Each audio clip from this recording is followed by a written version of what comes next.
இந்த உலகத்துல யார் என்ன நேசிக்கிறாங்க நேசிக்கல, எவன் என்ன விரும்பலாம் விரும்பலன்றது பெருசே கிடையாது. வானத்தையும் பூமியும் உண்டாக்குன தேவன் என்ன நேசிக்கிறார். எனக்காக சிங்காசனத்தை விட்டு இறங்கி வந்தார். எனக்காக எல்லாத்தையும் செஞ்சிருக்கிறார். அவர் என்ன உயர்த்துகிறார்.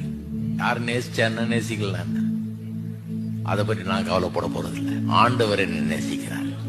எத்தனை பேர் சொல்லுங்க ஆண்டவர் உங்களை நேசிக்கிறார், அதுல சந்தோஷப்படுங்க.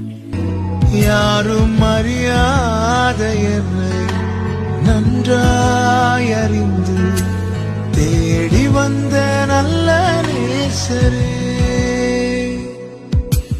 அழகான கண்கள் என்னை கண்டதாலே முடிந்ததென்று நினைத்த நான் உயிர் வாழ்கின்ற